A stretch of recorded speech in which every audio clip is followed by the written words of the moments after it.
yang harus terorkestrasi, ada hal yang harus dia melakukan sendiri. Kenapa? Kalau saya bongkar bangunan di pinggir sungai, kebayang kalau saya diskusi dulu sama DPRD, tidak akan pernah terbongkar. Baik, Bapak Ibu, teman-teman semua, salam hormat dan salam santun. Pada kesempatan ini, kita akan melihat momen ketika fraksi Partai PDI meninggalkan ruang rapat paripurna dengan alasan merasa bahwa mereka tidak dihargai dalam pidatonya oleh Kang Deddy Mulyadi. Lalu, seperti apa sih sebetulnya pidato Kang Deddy Mulyadi? Sebentar kita akan saksikan. Sebelum kita menyaksikan apa yang kemudian menjadi pidato dari Kang Deddy Mulyadi, ini ada sedikit tayangan video di mana Natalius Pigai yang memuji Kang Deddy Mulyadi dalam setiap kebijakan yang diambil oleh Gubernur Jawa Barat ini. Ada wali kota yang mau ingin lakukan perubahan peradaban bangsa yang lebih baik, itu memang harus gila. Gila dalam konteks yang positif untuk memajukan bangsanya. Salah satu adalah Bapak Gubernur Jawa Barat. Jadi saya memang Gubernur Gelok. Gubernur hebat, brilian. Nah, teman-teman semua, itulah tayangan video yang sangat singkat dari Bang Pigai, di mana pada saat itu Bang Pigai duduk dan diskusi bersama dengan Kang Deddy Mulyadi. Selanjutnya, kita akan melihat video di mana pada saat fraksi Partai PDI meninggalkan ruang rapat paripurna. Yang harus terorkestrasi, ada hal yang harus dia melakukan sendiri. Kenapa? Kalau saya bongkar bangunan di pinggir sungai, kebayang kalau saya diskusi dulu sama DPRD, tidak akan pernah terbongkar. Karena DPR ada konstituennya di situ, ada partai A, partai B, partai C, diskusinya tidak akan berhari-hari. Nanti aspirasi berkembang, bangunan tidak dibongkar, ribut tidak berhenti.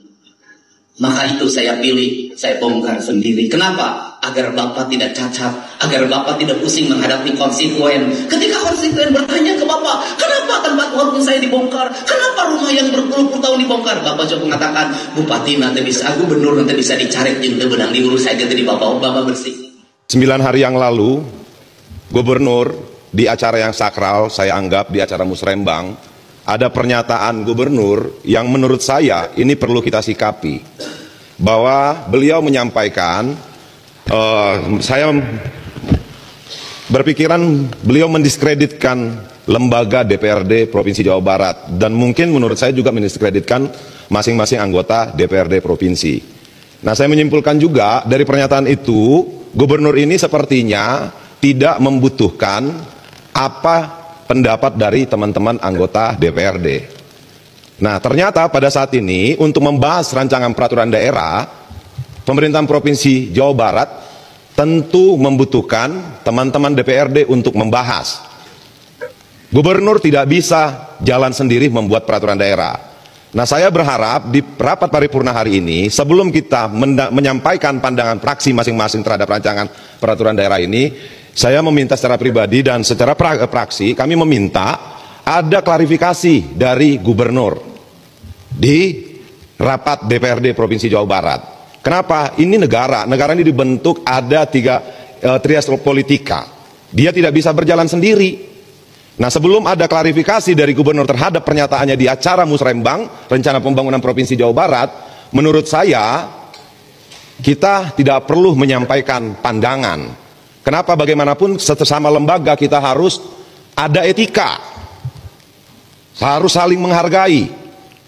Kita tidak ada yang Superman bisa berjalan sendiri. Negara ini dibangun juga tidak bisa berjalan sendiri.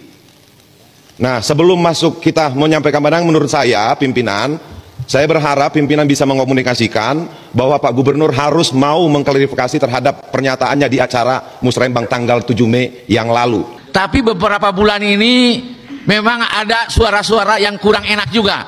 Ya, kita tidak saling merendahkan lah.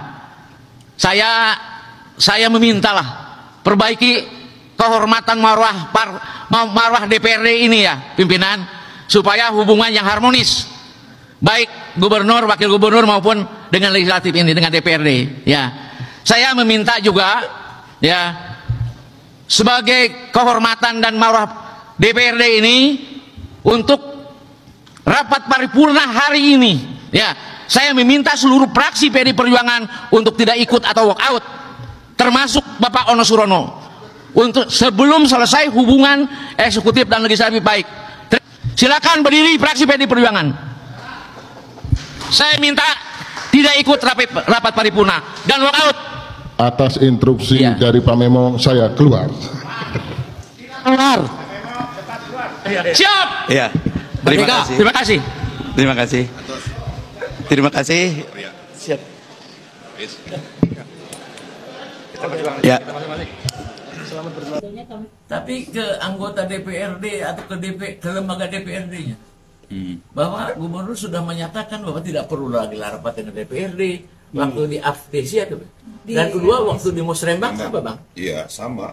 Sama. Jadi keberadaan kita ini sebenarnya satu kesatuan dengan legislatif sama eksekutif.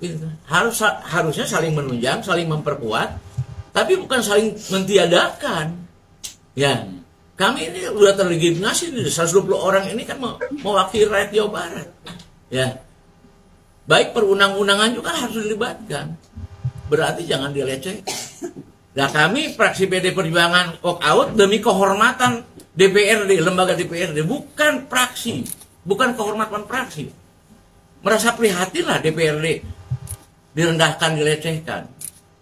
Nah, jadi kami perlu berbuat, dan ini perlu saya kepimpinan untuk mengadakan interpelasi, minta klarifikasi dari gubernur kalau melecehkan lembaga DPRD. Jadi kami membela DPRD, bukan fraksi. Ya. Tapi solidaritas kami bagaimanapun juga tidak bisa mempengaruhi fraksi lain. Ya. Jadi fraksi PD Perjuangan yang kami ingin keluar untuk memperbaiki suasana hubungan, ya, karena kita tidak bisa saling lepas. Baca perundang-undangannya. Pak, ini setelah ini mungkin ada langkah lanjut atau mungkin menyampaikan hak interpelasi atau hak khusus untuk Pak Gubernur atau gimana? Kalau untuk langkah itu belum kita putuskan, tapi pada prinsipnya begini, dia ini kan pemimpin. Oke, negara ini dibangunkan pakai konsep berpolitiknya kan trias politika. Ada lembaga legislatif, ada yudikatif, ada eksekutif. Acara membicarakan musyawarah tentang rencana pembangunan Provinsi Jawa Barat, di situ dihadiri sekian banyak orang, sekian banyak tokoh. Nah, ucapannya itu mendiskreditkan, bahkan kalau saya bilang bisa melecehkan lembaga yang dilecehkan. Kalau lembaga dilecehkan, otomatis anggota juga dilecehkan. Nah, dia merasa dia sebagai eksekutif bisa berjalan sendiri menjalankan pemerintahan. Nggak bisa. Kalau misalnya dia berpikiran bisa menjalankan sendiri pemerintahan ini, ya silakan. APBD-nya ya urus sendiri, raperdanya buat sendiri, jangan dibicarakan ke DPRD. Kenapa? 9 hari loh. Seolah-olah pernyataan dia itu benar, gitu loh. Nah, DPRD nggak bisa diam, ini lembaga. Negara ini dibangun dengan konsep demokrasi. Nggak bisa, nggak ada yang bisa berjalan dengan sendiri.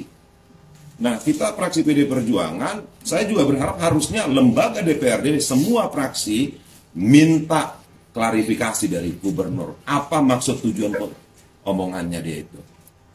Kalau dia merasa bilang dia tidak perlu berbicara dengan anggota DPR, nggak usah bahas raperda di sini. Buat aja raperdanya sendiri. Gitu loh. Ini tidak persoalan apa programnya dia, apa tidak ada. Ini terkait aturan. Ini terkait lembaga hukum. Dia mau ngapain kebijakannya terserah. Pak, ini ada tenggat waktu gitu nggak Pak ke Pak KD untuk memberikan klarifikasi ke? Ya kalau dia tidak klarifikasi mungkin kita fraksi PD Perjuangan apapun yang diajukan untuk dibicarakan di DPRD ya kita tidak mau, tidak terlibat. Itu juga fraksi lain, karena ini lembaga ya, bukan bicaranya DPRD. Ya, bicaranya berdasarkan DPRD. Seharusnya.